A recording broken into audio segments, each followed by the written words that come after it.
फ़िल्में तो हर हफ़्ते रिलीज़ होती हैं, दर्शक देखते भी हैं, हिट भी होती हैं, फ्लॉप भी होती हैं, मगर कुछ फ़िल्में ऐसी होती हैं, जिनका एक-एक किरदार, एक-एक सीन और वो फ़िल्म खुद यादगार बन जाती है। उन्हीं में से एक फ़िल्म है गैंग्स ऑफ वासेपुर। हमारे साथ गैंग्स ऑफ वासेपुर के असगर खान मौजूद हैं। स्वागत है जमील भाई सबसे पहले आपका। बहुत-बहुत मैंने शुक्रिया। असगर खान इसलिए ज़िक्र किया क्योंकि असगर खान को सबको याद है। ये उम्मीद थी। नहीं भाई, फ़िल्म बनाते वक़्त तो उम्मीद नहीं रहती है कितनी बड़ी हिट या कितनी बड़ी फ्लॉप होगी। उम्मीद हर इंसान ये करता है कि भाई फ़िल्म में मेहनत लगी है, एक क्रिएटिविटी लगी है तो वो लोगों तक पहुँचे, लोग उसको सराहें। यही एक उम्मीद रहती है, लेकिन इतनी बड़ी हो जाएगी, इतनी बड़ी कल्ट फ़िल्म हो जाएगी, इसका अंदाज़ा तो कतई नहीं होता किसी को भी। तर अब गैंग्स ऑफ वासेपुर पे आगे हम बात करेंगे, लेकिन फ़िलहाल क्या चल रहा है आपकी लाइफ़ में? फ़िलहाल कुछ शूटिंगें चल रही हैं, कुछ प्रमोशंस चल रहे हैं और बाकी जो वक़्त जितना भी मिलता है परिवार के साथ चल रहा है और बस यही है। अब तो डिजिटल प्लेटफॉर्म भी आ गया है, काफ़ी कुछ हो जी। रहा है उस पे। जी, अभी बड़ा नाम करेंगे, एक शो आया है सोनी लिव पे जो कि बड़ा नाम कर रहा है। अ, सूरज जी उसके शोरनर हैं, राजश्री फ़िल्म्स की है वो और पलाश वासवानी उसके डायरेक्टर हैं जिन्होंने मुझे गुल्लक सीज़न 2 और सीज़न 3 में भी डायरेक्ट किया है। तो दिल के बहुत नज़दीक है मेरे, बड़ा नाम करेंगे और अच्छी बात ये है कि लोगों को भी पसंद आ रही है और इसलिए जब लोगों को पसंद आती है तो दिल को और भी अच्छा दिल खुश हो लगता जाता है, है। बिल्कुल। गुल्लक भी काफ़ी लोकप्रिय हुआ। जी। क्या कहेंगे उसमें ऐसा क्या ख़ास था जो दर्शक को खींच रहा था? गुल्लक की ख़ासियत ये है सबसे ज़्यादा मेरे ख़्याल में कि जो मेजॉरिटी जनता है हमारे देश की और मेरे ख़्याल में पूरे दुनिया की, जिसमें मिडल क्लास सबसे ज़्यादा है। बिल्कुल। जो अक्सरियत मिडिल क्लास की है, वो दुनिया भर में सबसे ज़्यादा मिडिल क्लास ही है और मिडिल क्लास से वो बहुत ज़्यादा रिलेट करते हैं इस शो से। मिडिल क्लास और इनफैक्ट मैं तो ये भी कहता हूँ अक्सर कि दुनिया भर में या हिंदुस्तानी कल्चर जहाँ भी बाहर गया है, यहाँ के एक्सपैट्स हैं, यहाँ से जो लोग बाहर मुल्कों में भी हैं और एक लोअर मिडिल क्लास से अपर मिडिल क्लास और वेल्थी क्लास तक भी पहुँचे हैं जो लोग, तो वो अपने नाती पोतों को या अपने बच्चों को या ख़ुद भी वो दौर देख के लोगों को बताते हैं कि देखो वहाँ थे हम, वैसे थे हम, आज जहाँ भी हैं हम वो अलग बात है लेकिन ये है, यहाँ से उठे हैं हम, ये होती थी हमारी ज़िंदगी, ऐसे जीते थे हम, ऐसे मज़े करते थे, कम पैसों में भी कैसे मज़े से गुज़ारा करते थे। तो वो जो लुत्फ़ है उसका ना वो मिडिल क्लास का वो बहुत ज़्यादा है और नॉस्टैल्जिया बहुत ज़्यादा है उसमें कि बहुत सारे किस्से ऐसे हैं, बहुत सारी चीज़ें उसमें ऐसी देखने को मिलती हैं जिससे कि आप रिलेट करते हैं फ़ौरी तौर पे। जो किरदार भी हैं, उनसे भी आप रिलेट करते हैं कि भाई ये हमारे चाचा हैं, मामू हैं, हमारी खाला हैं, हमारी बुआ हैं। तो जो भी हमारे बाप हैं, हमारी माँ हैं, हमारे भाई हैं, हमारी बहनें हैं, तो वो रिलेटेबिलिटी फैक्टर जो है वो रिश्ते भी जोड़ लेते हैं आप उससे कि अरे हम ये हमारे बड़े अब्बा ऐसे थे या हमारे मौसा बिल्कुल ऐसे थे या हमारे पिताजी बिल्कुल ऐसे थे। तो वो कनेक्ट बहुत ज़्यादा है उसके साथ। तो आप कभी अपने बारे में कभी पीछे मुड़ के देखते हैं, मैं ऐसा था, अलीगढ़ में ड्रामा क्लब में मैं ऐसा था, वो यादें किस तरह की होती हैं? बहुत अच्छी होती हैं और अलीगढ़ तो एक ऐसा इदारा है जहाँ पर कि बहुत अ, फैला हुआ और बहुत ही मिक्स्ड बैग है।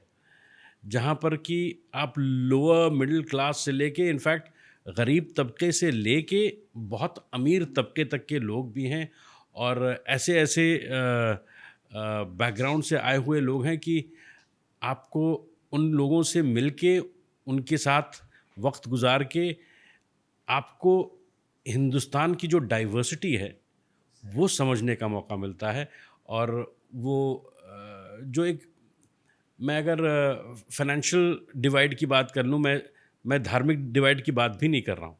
मैं सिर्फ़ जो सोशल स्ट्राटा जो है, उसमें जो फ़र्क है और वो सारा फ़र्क एक जगह, एक यूनिवर्सिटी में आके एक टोटल होल बन जाता है वो, एक एक कंप्लीट चीज़ बन जाती है, जहाँ पर कि फ़र्क नहीं दिखता है। सब लगता है वही है, वही शेरवानी, वही पजामे या वही पैंट, वही शर्ट। कोई थोड़ा-सा ज़्यादा स्टाइलिश है, थोड़ा कम स्टाइलिश है, कोई लेकिन बाइक से चल रहा होगा, हम साइकिल से चल रहे हाँ, थे। कोई पैदल चल रहा है, कोई साइकिल से चल रहा है, कोई बाइक से चल रहा है। बहुत कम ही ऐसे होते हैं जो कार वाले होते हैं, लेकिन ये है कि वो जो माहौल है वहाँ का, जो वहाँ के जो हॉस्टल्स भी हैं, जो हॉल जिन्हें हम बोलते हैं, हॉल्स के अंदर बहुत सारे हॉस्टल्स होते हैं, तो उसमें भी जो जिस तरीके से लोग रहते हैं और जिस तरीके से लोगों का रवैया रहता है एक दूसरे के साथ वक्त गुजारने का, वो बहुत मतलब एकजुट बन के रहने वाला जो माहौल होता है ना, और एहतराम बहुत है, एहतराम बहुत है, बड़े लिहाज छोटों का बहुत है बड़े बहुत, छोटे बिल्कुल का। बिल्कुल। और वो एक कल्चर है जो अलीगढ़ का, जो कि कम देखने को मिलता है दूसरी और जगहों पे, इदारों में। जी बिल्कुल। ड्रामा क्लब में कैसे पहुँचे? बचपन से ही आपको शौक था या वहाँ पर? नहीं, बचपन से शौक़ तो था। मैं नैनीताल में पढ़ता था, शेरवुड कॉलेज में, तो वहाँ से शौक़ शुरू हुआ ड्रामा का। और करते करते फिर अलीगढ़ पहुँचे, तो अलीगढ़ में भी थोड़ा बहुत किया, बहुत ज़्यादा नहीं किया मैंने अलीगढ़ में, क्योंकि मैं 3 ही साल वहाँ पर था। लेकिन वो शौक़ ख़त्म नहीं हुआ मेरा, मेरा शौक़ बढ़ता ही गया। और ख़ास तौर से जब मैंने IIT-JEE का एग्ज़ाम दिया और उसमें मेरा एडमिशन नहीं हुआ, जब मैं कॉम्पिटिशन क्लियर नहीं कर पाया मैं, तो उसके बाद एक कंप्लीट स्विच आया मेरा कि नहीं, अब ये साइंसेस से जी भर गया है, अब आर्ट्स की तरफ जाते हैं, जहाँ दिल पुकार रहा है जहाँ। तो उसकी तरफ रुझान हुआ मेरा, और फिर थिएटर करने के मकसद से ही मैं बॉम्बे आया। उस वक्त वो बॉम्बे हुआ करता था, अब मुंबई हो गया है। तो मैं बॉम्बे में आया था, अब मुंबई में हूँ। तो जब ड्रामा क्लब में थे आप, उन दिनों की थोड़ा सा याद बताइए। कभी सुनते होंगे कि यार यहाँ से नसीर भाई यहाँ इसी ड्रामा क्लब से निकल कर हाँ, गए हैं, आज क्या हाँ। शोहरत की बुलंद, इस तरह के डिस्कशन होते होंगे आपके, होता ना। और किसी को देखकर आप ये करते हैं मैं भी काश वहाँ पहुँचूँ, उस मुकाम तक, उस शोहरत तक। बिल्कुल, देखिए वो चीज़ शायद मुझे शेरवुड से ही आ गई थी, कि क्योंकि शेरवुड से भी बच्चन साहब हैं, अमिताभ बच्चन साहब हैं, और फिर नसीर भाई अलीगढ़ से। नसीर भाई भी नैनीताल में सेंट जोसेफ में पढ़े हुए थे, तो एक कनेक्ट कुछ था कनेक्शन कि था। ये लोग हैं, और इनको I used to look up to them कि यार ये कितने महान कलाकार हैं ये लोग। और मैं भी थिएटर करता था। मैंने भी कैंडल्स कप, जो बेस्ट एक्टर अवार्ड है शेरवुड में, वो जीता था मैं। तो एक कहीं एक हौसला मिला कि भाई ये भी एक चीज़ है जिसको किया जा सकता है, लेकिन प्रोफेशनल तौर पे इसको अपना करियर बनाना है, ये नहीं सोचा था उस वक्त। जब IIT-JEE में नहीं हुआ मेरा, तो एक थोड़ा-सा दिमागी तौर में, एक दिल के अंदर में एक ख़्वाहिश जागी कि नहीं यार, इसको फुल टाइम बनाया जा सकता है। लेकिन वालिद का ये था कि भाई ग्रेजुएट हो जाओ, पहले ग्रेजुएशन कर लो, फिर देखते हैं क्या है। तो ग्रेजुएशन के बाद फिर मैंने उनको जब बताया कि मैं अब बॉम्बे जाना चाहता हूँ थिएटर करने के लिए, तब वो थिएटर करने के मकसद से ही आया था मैं यहाँ पर। फ़िल्मों का तो कोई ख्वाबो ख़यालों में भी ख़्याल वो नहीं था कि फ़िल्में करनी हैं। वो जब यहाँ आए, थिएटर करने लगे, फिर समझ में आया कि भाई गुज़ारा तो हो नहीं पाएगा, थिएटर से कुछ आमदनी तो है नहीं। तो फिर जो फ़िल्में हैं, एड्स हैं, उनमें उनकी तरफ थोड़ा-सा तवज्जो दिया, और कुछ थोड़ा बहुत काम मिलने लगा, डबिंग करने लगा, ताकि खर्चे चला सकूँ। तो उस तरीके से उस मुश्किल दौर से गुज़रते-गुज़रते फिर काम मिलना शुरू हुआ जब, तो फिर उसके बाद किस जब। तरह की स्ट्रगल के दिन को आप याद करते हैं? किस तरह की स्ट्रगल्स हुआ करती थी जब आपने ये सोचा कि यार थिएटर से घर नहीं चलने वाला है, हाँ, अब कुछ और करना पड़ेगा साथ में? तो देखिए, मैं बड़ा ऑप्टिमिस्टिक आदमी हूँ। मैं हार न मानने वालों में से हूँ, और मुझे ये लगता है कि अगर आपके अंदर सलाहियत है और आपके अंदर वो जज़्बा है, तो आज नहीं तो कल कामयाबी आपके कदम चूमेगी। और जितना आप डिज़र्व करते हैं, कम से कम उतना तो मिलेगा आपको। और मुंबई ऐसी जगह है जो आपका इम्तिहान लेती है शुरू में ज़रूर, लेकिन आपको रिवॉर्ड भी करती है। शुरुआती दौर में आपसे बहुत इम्तिहान लेगी, वो आपको रगड़ेगी, और अगर अगर आप पार कर लिया आपने वो, तो फिर आप मुंबई छोड़ नहीं सकते। वो आपको बना लेती है अपना, और आप मुंबई के हो जाते हैं। तो वो रहा शुरुआती दौर, मुश्किल होता ही है जैसा सबका होता है। और मैंने अपने लिए एक मुश्किल और खड़ी कर ली थी पर्सनल लेवल पे, कि भाई मैंने MA किया यहाँ से, और MA करने के बाद मैंने अपने वालिदैन से कहा कि भाई मुझे अब आपके फाइनेंशियल हेल्प की ज़रूरत नहीं है, मैं अपना ख्याल खुद रखूँगा। तो वो एक अलग जंग थी माँ बाप से, कि भाई ये कैसे, ना आपके पास कोई नौकरी है ना घर है, तो खर्चा कैसे चलाएंगे, घर से पैसे नहीं लेंगे। तो हालांकि वो दे सकते थे मुझे पैसे, लेकिन मैंने खुद इसका फ़ैसला लिया कि मैं ये जंग खुद लड़ूँगा। तो हालाँकि मेरे वालिद बहुत फ़ख्र भी महसूस करते थे, अब तो रहे नहीं, मेरी वालिदा भी कि ज़िंदगी की जंग जो लड़नी थी, जो मेरे वालिद ने खुद लड़ी थी, हम्म। वो मैंने भी वो रास्ता अख्तियार किया और ऊपर वाले का करम है कि उसने नवाज़ा। पहली फिल्म हुँ। किस तरह से मिली थी आपको? थिएटर ही कर रहा था मैं, शुरुआती में एमए कर रहा था उस दौरान में, और थिएटर के साथी थे वो, उन्होंने जाके नेम रख वो ऐसे भीड़ में, मतलब होता है ना, छोटे किरदार होते हैं हाँ जैसे, हाँ हाँ। तो वैसे टाइप का, तब ज़ाहिर है पैसे थे नहीं। तो ये कि चलो एक कैमरा फेस करने का मौका मिलेगा, कुछ सीखने को ही मिलेगा, तो उस नज़रिए से किया। और फिर उसके बाद एक थिएटर ही कर रहा था मेनली, और फ़िल्मों का ये है कि चलो कुछ पैसे मिल जाएँगे, उस नज़रिए। तो बहुत सारा काम मैंने थिएटर, क्योंकि मेरा मेन फ़ोकस था, और बाकी जो काम करता था ये होता था कि भाई अच्छा इतने पैसे आ जाएँगे तो 4 महीने गुज़र जाएँगे, 6 महीने गुज़र जाएँगे, उस तरीके से। और मैंने लोगों को यकीन नहीं होता, जब मैंने बड़ी-बड़ी फ़िल्मों को ठोकर मारा है थिएटर के लिए, कि नहीं साहब मेरा शो है, मैं नहीं कर सकता, डेढ़ क्लैश हो रहा है।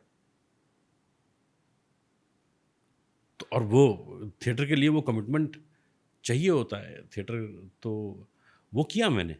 लेकिन फिर 2009 में फिर शादी हो गई मेरी, तो फिर ये हुआ कि भई अब अब मेरी जिम्मेदारी मेरी बड़ी हो अपनी गई। अकेले की ज़िंदगी नहीं है, बीवी है, हाँ बच्चे भी आएँगे, हाँ तो बिल्कुल। फिर ये होता है कि भई अब जो है आमदनी के ज़रिए और बढ़ाने बढ़ाने पड़ेंगे। पड़ेंगे। बिल्कुल। तो इसलिए फिर काम फ़िल्मों में काम ज़्या टेलीविज़न में पर मेरा रुझान कभी था नहीं। हालाँकि चाहता तो मैं बहुत पैसे कमा लेता उस टेलीविज़न से, लेकिन उस तरफ मेरा रुझान कभी था ही नहीं। थिएटर था, फिर फ़िल्में थी, अभी ओटीटीज़ आ गए हैं तो ओटीटी है, और बाकी डबिंग्स और वॉइस ओवर्स करता था मैं एड्स के लिए, बस वही रहा है। तो एसोसिएटेड फ़ील्ड जो थे, उसी से ये कि जुड़े रहे। उसी से जुड़ा रहा मैं। थोड़ा-सा वक़्त मैंने बीच में एक्टिंग सिखाया भी एक एक्टिंग स्कूल में। उसके अलावा नहीं, वो एक्टिंग से जुड़ा। काम ही था। हाँ, हाँ हाँ। शुरुआती दौर में, बहुत शुरुआती दौर में मैंने जो अभी जो फ़ॉरेन कार्स इंडिया में इतनी सारी आ गई हैं पिछले 15 सालों में, उसका मैंने लिंटास का एक रिसर्च विंग था पाथफाइंडर्स करके, तो मेरे एक सीनियर थे, वो वहाँ काम करते थे, वहाँ पर रिसर्च विंग में कुछ करते थे, तो कुछ सर्वेज़ करने पड़ते थे, लोगों को जाके उनके इंटरव्यूज़ लेना और एक रिपोर्ट तैयार करना। तो वो काम भी मैंने किया था, अच्छा। वही पैसे के लिए। पैसों के लिए बिल्कुल। देखिए अगर आपकी फिल्मोग्राफी की तरफ देखें तो बहुत बहुत सारी फिल्में हैं जो गैंग्स ऑफ वासेपुर से भी आई है, लेकिन जैसे रॉक ऑन है या चलते चलते है, लेकिन मानते हैं कि gangs of Wasseypur turning point रहा है आपके करियर के लिए? अ, हाँ भी और ना भी। हाँ, इसलिए कि टर्निंग पॉइंट तो नहीं कहूँगा मैं, लेकिन ये कि हाँ, एक एक कल्ट फ़िल्म ज़रूर मेरे फ़िल्मोग्राफ़ी में आई, और अनुराग के साथ काम करने की ख़्वाहिश थी, तो वो पूरी हुई, और इतनी बड़ी फ़िल्म हो गई, वो हमारी खुशनसीबी, और इतनी अच्छी फ़िल्म बन गई, और सारा पूरा टीम इतना अच्छा था कि वो चीज़ अलग ही बन के आई। तो उससे फ़ायदा तो ये हुआ कि एक एक पहचान जो थी, इनफैक्ट अगर आप गैंग्स ऑफ वासेपुर को देखेंगे तो उसमें ज़्यादातर नए लोग हैं। मनोज भाई, पीयूष भाई के अलावा मेरे ख़्याल में मनोज भाई, पीयूष भाई, मैं, हम 3 ही थे जो कुछ थोड़ा बहुत नोन थे। नवाज़ वो तो छोटे-छोटे रोल करता था, हाँ। तो वो नोन फेसेस एज़ सच उतने नहीं थे। तो हम 3 ही मेरे ख़्याल में, अगर मैं गलत नहीं हूँ तो, जितना मुझे याद आ रहा है। तो इसलिए पहचान थोड़ी थी, इससे ये कि और पुख्ता हो बढ़ गए। गई, हाँ। हाँ, एक पुख्ता हो गए। कैसे आई थी ये फिल्म? मैंने सुना आपने कहा था हेलो बोलना अनुराग कश्यप को। हाँ, हाँ, हाँ, वो मनोज भाई के साथ एक ऐड कर रहा था मैं, तो ऐसे ही बातचीत में मैंने पूछा कि भाई क्या कर रहे हैं आप? तो मैं बताने लगे कि अनुराग के साथ एक फ़िल्म कर रहा हूँ, तो कहने लगे जानते हो क्या उनको? तो मैंने कहा कि हाँ, थिएटर के दिनों से जानता हूँ, और वो भी मुझे जानता है, तो मुलाकात हो तो ऐसे सलाम कह दीजिएगा मेरा। तो वही फिर जिक्र किया उन्होंने, मनोज भाई ने, और फिर द रेस्ट इज़ हिस्ट्री। तो थिएटर के दिनों में किस तरह से आपका और अनुराग कश्यप का ये था कनेक्शन? अनुराग देखिए, हम लोग प्लेस किया करते, नसीर भाई के साथ प्ले किया करता था मैं मोटली में। तो वो और अनुराग ये मैक के साथ और पृथ्वी में प्लेस वगैरह किया करता था। तो उस तरीके से हमारी मुलाकातें थी कि एक दूसरे के प्लेस हम देखा करते थे और जानते थे कि भाई हम थिएटर कम्युनिटी से ही थे। और अनुराग जो है वो सत्यावत्या लिख चुके थे और तमाम चीज़ें या लिख रहे थे, तब थिएटर भी कर रहे थे उस दौरान। तो उस तरीके से पहचान थी, तो मतलब थिएटर से ही कि हम दोनों थिएटर से जुड़े हुए हैं और थिएटर के एक्टर हैं। अनुराग का तो मुझे ये नहीं मालूम था कि वो डायरेक्टर भी है, टिल वो बाद में सत्यावत्या आने के बाद फिर उसने 5 नाम की पहली फिल्म उसने डायरेक्ट की थी। फिर उसके बाद हाँ, ब्लैक फ्राइडे तो बहुत बाद में आई फिर भी, लेकिन हाँ। नसीर भाई के साथ अभी आपने जिक्र किया, नसीर साहब के साथ थिएटर्स, अगर उनके साथ कुछ याद शेयर करें तो? नसीर भाई के साथ तो बहुत सारी यादें हैं भाई। मतलब नसीर भाई मेरे लिए न सिर्फ मेरे गुरु हैं, बल्कि एक फादर फिगर भी हैं, एक बड़े भाई भी हैं, बहुत अच्छे दोस्त भी हैं। और रिश्ता ऐसा है कि वो भले ही हम इतना न मिल पाते हों, लेकिन एक दूसरे के लिए मोहब्बत बहुत ज़्यादा है। उनके दिल में क्या है, कितना है, मुझे नहीं मालूम, लेकिन मेरे दिल में तो वो कुछ और ही मुकाम है उनका, और वो जानते हैं कि मेरे लिए वो क्या हैं। तो वो बहुत बहुत महान हस्ती हैं, वो बहुत कमाल के कलाकार हैं। और मुझे तो जो कुछ मैंने सीखा है फॉर्मल तरीके से, हालांकि वो अपने आप को गुरु कहलवाना पसंद नहीं करते, लेकिन मैं तो उनको मानता हूँ, क्योंकि उनसे बहुत कुछ सीखा है मैंने। इनफैक्ट अगर फॉर्मल तरीके से जैसे मैं कह रहा हूँ कि कुछ सीखा है तो उनसे ही सीखा, उनकी सोहबत में सीखा है। उन्होंने जैसे कोई फॉर्मूला नहीं दिया कि भाई इसको ऐसे करो तो ऐसा हो जाएगा, लेकिन उनको देख के, उनकी बातें सुन के, उनको एक्ट करते हुए देख के, रिहर्स करते हुए देख के, इंस्ट्रक्शंस देते हुए या डायरेक्ट करते हुए मैंने बहुत कुछ सीखा है। क्योंकि मेरी कोई फॉर्मल ट्रेनिंग है नहीं, कोई एक्टिंग स्कूल में गया नहीं, थिएटर कर रहा था, तो ऑन द जॉब ही जो कुछ सीखा अपने आप डिस्कवर किया। और फिर बाद में किताबें पढ़ी तो समझ में आया कि अच्छा, इस तरीक़ों को ऐसा कहते हैं, इसको ऐसा कहते हैं, यही चीज़ ऐसी होती है। वो डेफिनेशंस जो होते हैं ना एक्टिंग के या जो भी क्राफ्ट के, वो कि अच्छा मैं ऐसा करता था, अच्छा तो इस चीज़ को ये कहते हैं, तो वो टर्मिनोलॉजी समझ में आने लगी फिर। और फिर नसीर भाई के साथ करने लगे तो उसकी समझ और बढ़ी कि उसके अंदर कैसे डेप्थ पता की जा सकती है, कैसे लेयर्स और डाले जा सकते हैं, और किस तरीके से उसको और रियल बनाया जा सकता है। नसीर भाई भी थिएटर के लिए तो इतना डेडिकेटेड हैं कि फिल्मों को वो भी छोड़ देते हैं थिएटर के लिए। शुरू से उनकी ये रही। हाँ, उनकी देखिए, उनसे कंपेयर करना थोड़ा मुश्किल है, क्योंकि उनका शुरू का दौर, उनका भी ज़ाहिर है बड़ा टफ रहा होगा, लेकिन वो ऑलरेडी एक स्टार हैं, या थिएटर अभी भी कर रहे हैं, जो कि और थिएटर के लिए वक्त निकालना स्टार होने के बावजूद बहुत बड़ी बात है, और वो करते हैं। और क्या होता है ना कि हम, जब आपका मुकाम नहीं होता, और अब जब आप होता ना कि रिप्लेसेबल हैं, तब आप अपनी शर्तों पे नहीं काम कर सकते ना। तब आप बोलेंगे कि साहब मेरा शो, तो कहेंगे अरे यार इसका शो हटाओ यार, दूसरे के ले लो। तो नसीरुद्दीन शाह को नहीं कर सकते ना, नसीरुद्दीन शाह को नहीं कर सकते। नसीरुद्दीन शाह के लिए आप जगह बनाएंगे कि भाई अच्छा, ये 4 दिन ये बिजी है इनकी शूटिंग, ये 4 दिन में मत रखो और रख लो। तो वो किसी की जिम्मेदारी नहीं कहूँगा, या किसी को कसूरवार नहीं ठहराऊँगा मैं इस बात के लिए। वो है ही कि भाई आप जो प्रोटैगनिस्ट हैं या जो स्टार हैं, आप उनको आप पहले अकोमोडेट करेंगे ना, उनके इर्द गिर्द आप लोगों के डेट्स मैनेज करेंगे, क्योंकि वो ज़्यादा बिजी हैं, वो ज़्यादा इम्पोर्टेंट है आपके लिए। तो इसलिए किसी को इल्ज़ाम देना फिजूल है।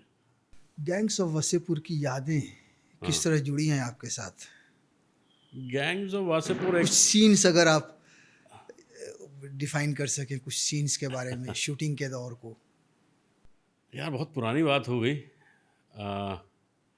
एक तो अच्छी बात ये थी कि भदोही मेरा घर है जहाँ से हूँ मैं, और ये गैंग्स ऑफ वासेपुर की शूटिंग ज़्यादातर बनारस और बनारस के इर्द गिर्द हुई है। तो जो भी गैप्स मिलते थे तो मैं घर निकल जाता था अम्मी के पास। और उसके अलावा क्योंकि वो जगह जो ऐसी है, जो भी इर्द गिर्द के इलाके हैं वो देखे हुए भी हुए थे, वो ज़बान भी समझते हैं, वो दुनिया भी समझता हूँ। तो करते वक्त जो एहसास हुआ ये कि ये दुनिया तो मेरी देखी पहचानी है, और मेरे ख्याल में ज़्यादातर एक्टर्स के लिए वो बहुत देखी पहचानी दुनिया थी, जिसकी वजह से वो इतना रियल, और अनुराग के शूट करने का तरीका भी वही है, रियलिज्म में डील करता है वो बहुत। तो इसलिए वो एक कमाल की फ़िल्म बनी।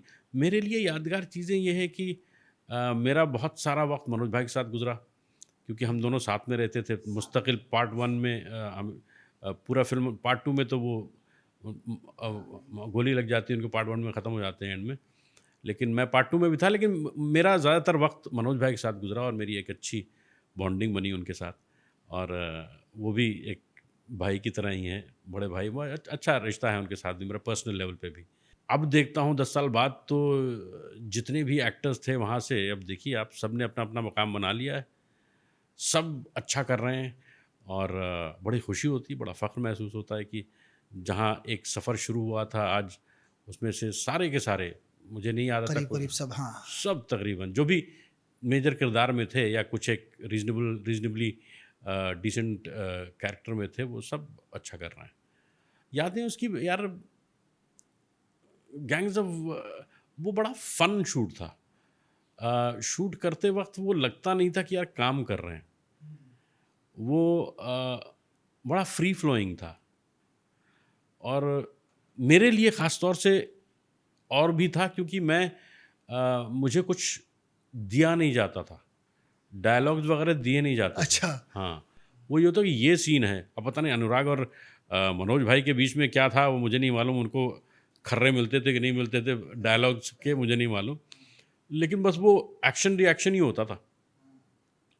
तो रिस्पॉन्ड टू स्टिमुलाई, और वो being in the moment and reacting to what is happening at that juncture, at that moment, वो ज़्यादा था मेरे लिए। और उसमें बड़ा मज़ा आ रहा था, क्योंकि बहुत ही ऑर्गेनिक था वो।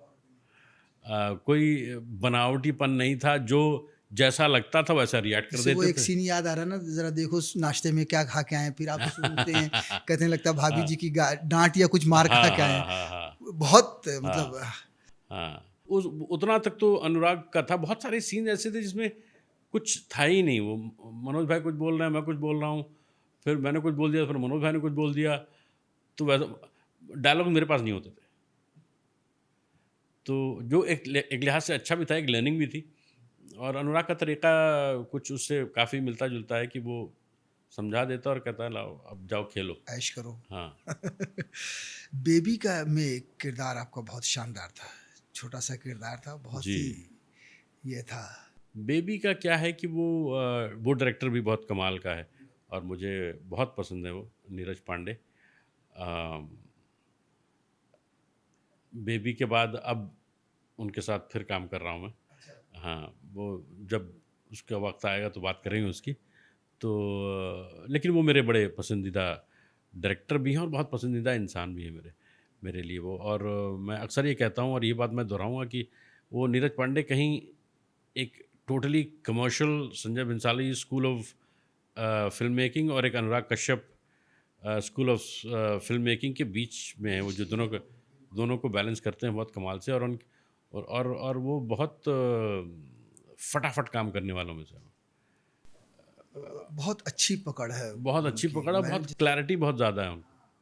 वो उनको मालूम है क्या चाहिए, और फटाफट वो चीज़ उनको उतनी मिल गई और फिर आगे बढ़ जाते हैं, ज़्यादा टाइम वेस्ट नहीं करते इधर उधर।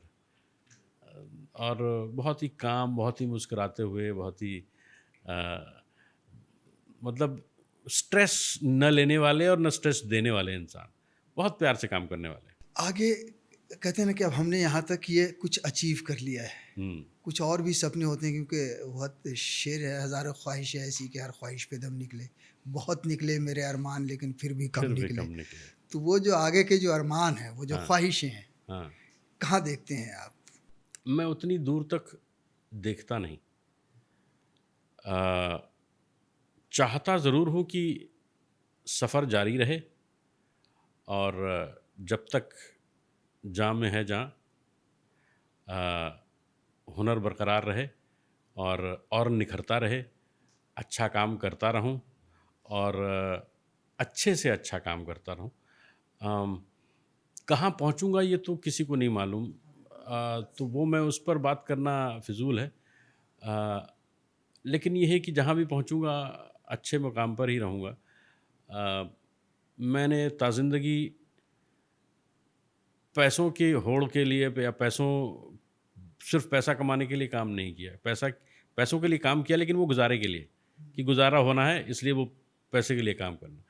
तो काम अच्छा करना चाहूँगा, भले ही कम करूँ, लेकिन अच्छा काम ज़रूर करना चाहूँगा, और हर किस्म का काम करना चाहूँगा। मतलब हर किस्म के किरदार, चाहे वो पॉजिटिव हो, नेगेटिव हो, ट्रैजिक हो, कॉमिक हो,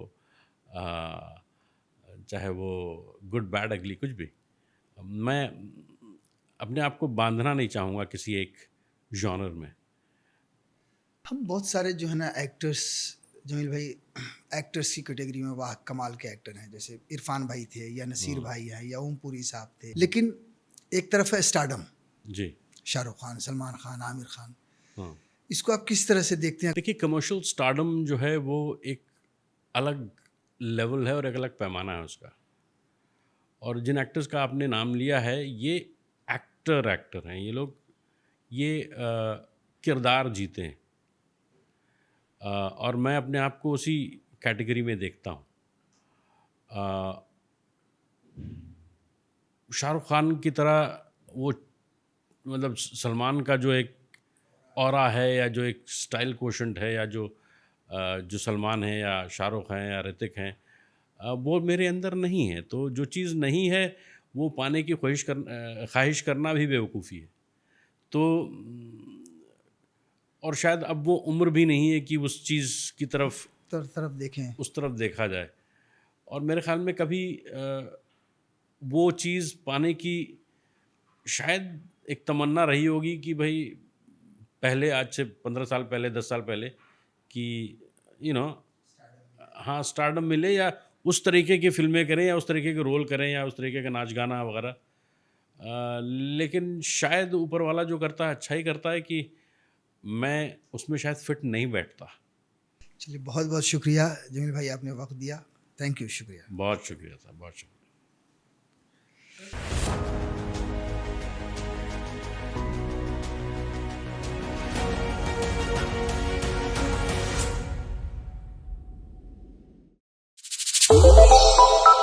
श्रेष्ठ भारत पर खबरों से जुड़े रहने के लिए चैनल को सब्सक्राइब और लाइक करें, बेल आइकन दबाएं और देखते रहें श्रेष्ठ भारत।